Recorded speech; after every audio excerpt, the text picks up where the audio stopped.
बिस्मिल्लाहिर्रहमानिर्रहीम बिस्मिल्लाहिर्रहमानिर्रहीम। चलिए, इसमें जो है ना, मैंने आपको पहले भी बताया था कि यहूद और नसारा जो हैं उन्होंने अपनी अपनी बना ली हुई है ख्वाहिशात की बुनियाद पर। आखिरत में जो फैसले होने हैं उनको उन्होंने अपनी ख्वाहिशात की बुनियाद पर बना लिया हुआ है और उसको मशहूर कर दिया हुआ है पूरी दुनिया में। अब यहाँ पर उनकी उसी जज्बात को बयान किया है अल्लाह ने कुरान में, और हकीकत जो है ना उसको अल्लाह ताला ने वजाहत के साथ बताया है कि आखिरत जो है वो ख्वाहिशात की बुनियाद पर नहीं होगी। ठीक, अल्लाह ताला कहता है वकालतिल यहूदू, और कहा यहूद ने, व नसारा, और नसारा ने यानी ईसाइयों ने, नाहनु हम, अबनाउल्लाही अल्लाह के बेटे हैं, व आहिब्बाउ, और उसके चहीते हैं। ठीक है, यानी हम अल्लाह के लाडले हैं और अल्लाह के बेटे हैं, नौज़ुबिल्ला। ये किन्होंने कहा है? यहूद और नसारा ने। मैंने आपको कल की क्लास में बताया था कि जो नसारा हैं उनका ये अकीदा है कि हज़रत ईसा अलैहिस्सलाम, उनमें से एक तबका जो है उसका अकीदा ये है कि हज़रत ईसा अलैहिस्सलाम जो हैं वो सलीब पर चढ़ गए, उन्होंने हमारे सारी जितनी उम्मत है मसीह इब्ने मरियम की, और सारे के गुनाहों का कफारा दे दिया है, हम तो सीधे डायरेक्ट जन्नत में जाएंगे चाहे हम दुनिया में जो मर्जी करें। ये ईसाइयों का अकीदा। और यहूद जो है वो कहते थे हम बनी इसराइल हैं, नाउजुबिल्ला, हम बनी इसराइल हैं। और बनी इसराइल कौन थे? याकूब अलैहिस्सलाम, अंबिया की औलाद है हम। अल्लाह के बेटे भी उन्होंने अपने आप को बना दिया, नौजुबिल्ला। इसी तरह नसारा कहते हैं एक बाप की औलाद है हम, नौजुबिल्ला, यानी हज़रत ईसा की औलाद है हम सब। तो और आपने पीछे पढ़ा कि उन्होंने कहा हम कई अकीदे ऐसे हैं जो ये जाहिर करते हैं कि हज़रत ईसा इब्ने मरियम अलैहिस्सलाम जो हैं वो ऐन अल्लाह है। ठीक है, यानी नौजुबिल्ला वो बिल्कुल अल्लाह है, उनमें और अल्लाह में कोई फ़र्क नहीं है। तो फिर इसी बुनियाद पर ये कहते हैं हम तो अल्लाह के बेटे और उसके चहीते हैं। अहिब्बाउ, ये नया लफ्ज़ आया है। ठीक है, मुहिब से निकला है, यानी मोहब्बत जिसे की जाए। तो अहिब्बाउ कि हम उनके चहीते हैं। तो आगे अल्लाह ताला क्या जवाब दे रहा है? कुल, कह दीजिए। कुरान में जहाँ भी कुल आएगा उसका मतलब आप सल्लल्लाहु अलैहि वसल्लम से मुखातिब होकर अल्लाह ताला कह रहे हैं और उनके ज़रिए पूरी उम्मत से खिताब किया है। कुल कह दीजिए फालिमा युअज़्ज़िबकुम बिज़ुनूबिकुम, अगर यही बात है तो फिर वो तुम्हें तुम्हारे गुनाहों की सजा क्यों देता है? अल्लाह ताला कि अगर तुम चहीते हो, अल्लाह के बेटे हो, तो अल्लाह तुम्हें सजा क्यों देता है? फिर अल्लाह ने तो कुरान में कह दिया कि एक गुमराह कौन है और एक मगदूब अलैह है, और उन पर अल्लाह ने लानत की है। तो अल्लाह ताला कहता है कि अगर ये बातें हैं तो अपने बेटे को कभी कोई सजा देता है? नौजुबिल्ला, अल्लाह का बेटा ही अपने आप को कह रहे हैं। मैं और आप कभी हम लोगों के दिल में ये बात आएगी कि हम अपने बेटे को सजा दें चाहे वो जितनी मर्जी गलतियां करे? तो अल्लाह कहता है कि ये तो इनका झूठ यहीं से पकड़ा जाता है। आगे अल्लाह ताला कहता है बल अंतुम बशर, बल्कि हकीकत ये है अंतुम, तुम सब। ठीक है, अंतुम जमीर है, ये तुम सब इशारा किया जा रहा है यहूद और नसारा की तरफ। बशरुम मिम्मन खलक, बल्कि हकीकत ये है कि तुम भी वैसे ही इंसान हो जैसे कि दूसरे इंसान पैदा किए गए हैं। कोई ख़ास नहीं है तुम में। ख़ास आपको पता है कि वही है जो तकवा इख्तियार करता।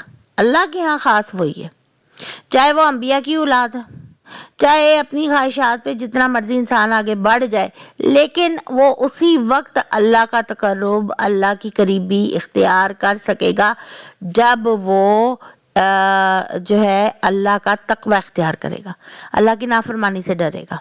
मेन चाबी, मेन कुलिया अल्लाह ने आपको किताब यानी कुरान के शुरू में ही दे दी है। अल्लाह ताला कहता है यगफिरु लिमन यशाउ, अल्लाह चाहता है जिसे बख्श देता है, माफ़ करता है, ये अल्लाह की चाहत पर है। वो युअज़्ज़िबु मन यशाउ, और जिसे चाहता है वो सज़ा देता है।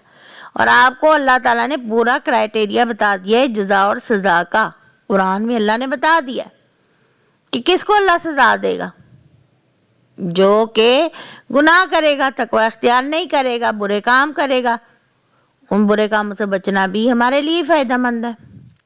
یعذب من یشاء، جسے وہ چاہے گا عذاب دے گا.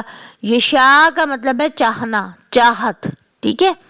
آگے آسان آئے تھے، آپ پہلے بھی ترجمہ اس کا آپ کو پتا ہوگا، اس میں کوئی نیا لفظ نہیں ہے. وَلِلَّهِ مُلْكُ السَّمَاوَاتِ وَالْأَرْضِ، اور اللہ ہی کے لیے ہے آسمان سارے، والارض اور زمین، وَبَيْنَهُمَا اور جو ان کے درمیان ہے.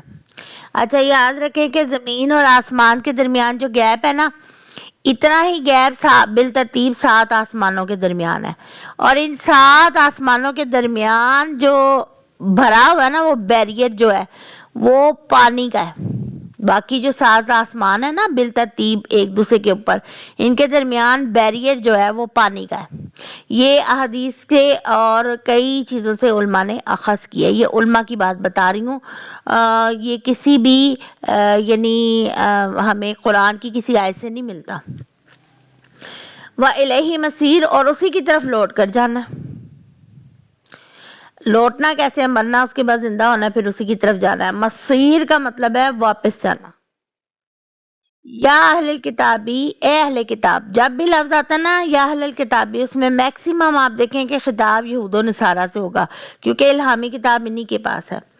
قد جاءکم رسولنا، کہ ہمارا رسول تمہارے پاس آ چکا ہے. تحقیق البتہ ہمارے پاس ہمارا رسول آ چکا ہے. نا کا جو اس میں صیغہ استعمال ہوا نا، نا کا مطلب ہمارا. یبینو، وضاحت کے ساتھ، لکم بیان کرتا ہے واضح طور پر، لکم تمہارے لیے، علی فترۃ من الرسل، جبکہ رسولوں کی آمد کا سلسلہ بند ہو چکا تھا. آپ یاد رکھیں کہ اہل کتاب کو انتظار تھا کہ آخری نبی نے آنا ہے. ٹھیک ہے. اور سب اس کا یعنی انتظار کر رہے تھے کہ آخری نبی کہاں آئے گا. اور سیدنا عیسیٰ، جو میں نے آپ کو بتایا تھا عیسائیوں میں جو حضرت عیسیٰ مبعوث ہوئے ہیں، بنی اسرائیل کے آخری نبی حضرت عیسیٰ تھے، جو اس نسل میں آئے، مبعوث ہوئے، جس میں 22,000 انبیاء اللہ نے بھیجے ہیں. ٹھیک ہے. اس کے بعد انبیاء کا سلسلہ بند رہا تقریباً 600 سال تک. ٹھیک ہے نا. پھر 600 سال بعد بنی اسرائیل کی بجائے یہ جو بنی اسماعیل تھے، ٹھیک ہے، حضرت ابراہیم کے دوسرے بیٹے اسماعیل علیہ السلام کی اولاد میں سے آپ صلی اللہ علیہ وسلم پیدا ہوئے. اور ان کی کتابوں میں کیونکہ آپ صلی اللہ علیہ وسلم کی آمد کی خبر تھی، یہ انتظار کر رہے تھے کہ آخری نبی نے آنا. لیکن جب وہ آگے ان کی نشانیاں پوری بھی ہو گئیں تو یہ ایمان نہیں لائے. ٹھیک ہے. اسی لیے اللہ نے یہاں پر کہا ہے کہ فترۃ من الرسل، کہ جب رسولوں کی آمد کا سلسلہ بند ہو چکا تھا. ان تقولوا، تاکہ تم یہ نہ کہہ سکو کہ ما جا آنا. ما یہاں پر نافیہ کے طور پہ استعمال ہوا ہے. ما کا مطلب ہے کہ نہیں، کہ ہمارے پاس نہیں آیا من بشیر و نذیر، کوئی بھی خوشخبری سنانے والا نہ ڈرانے والا. آپ صلی اللہ علیہ وسلم کی بنیادی تعلیمات میں یہی تھی نا کہ خوشخبری سنائی گئی تھی ان کو، جو متقی لوگ ہیں، جو تمام تر اعمال اچھے کرتے ہیں، اللہ کے حکموں کے مطابق زندگی گزارتے ہیں، تو ان کے لیے تو خوشخبری تھی جنتوں کی اور اللہ کی رضا کی. اور ڈراتے، ہر نبی ڈراتا ہے کس سے؟ جہنم سے، اللہ کے غضب سے، اللہ کی ناراضگی سے. ٹھیک ہے. تو یہی بات یہاں اللہ کہہ رہا ہے کہ ان تقولوا ما جاءنا من بشیر و نذیر، تاکہ تم یہ نہ کہہ سکو کہ ہمارے پاس کوئی خوشخبری سنانے والا اور ڈرانے والا آیا ہی نہیں، یعنی وارننگ دینے والا. تو پھر اللہ کہتا ہے فقط جاءکم، پس تحقیق البتہ اب تو جاءکم بشیر و نذیر، اب تو تمہارے پاس بشارت دینے والا اور ڈرانے والا آ چکا ہے. واللہ، اور اللہ علی کل شیء قدیر، ہر چیز پر قادر ہے. اچھا آپ مجھے بتائیں کہ اتنا لیسن کافی ہے یا آگے پڑھنا ہے آپ نے، یا پیج پڑھنا ہے؟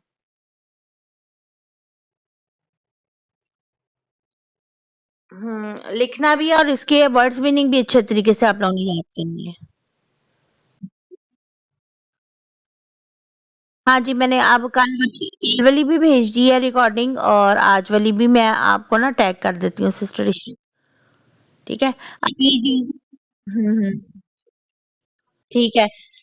پیچھے سے بھی اچھی طرح یاد کرنا، اس میں بھی نئے الفاظ آئے ہیں، ان کو آپ نے اچھی طرح یاد کرنا ہے۔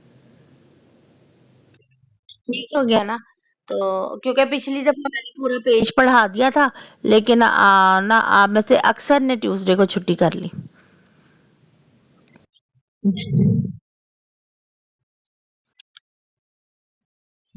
کریں گے ساتھ ساتھ آپ کا ٹیسٹ ہے سسٹر شکیلا۔ اب اس سے زیادہ کیا کریں گی آپ؟ کم از کم 10 سال میں تو قرآن مکمل کر لیں ایک بار۔ مجھے جو روٹین لگ رہی ہے ہماری، کم از کم اتنا عرصہ تو لگے گا ہی۔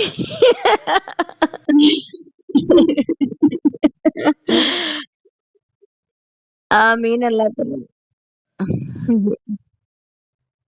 ہاں جی، کیوں نہیں ہونی؟ کلاس زیادہ اسپانسر میں نے تو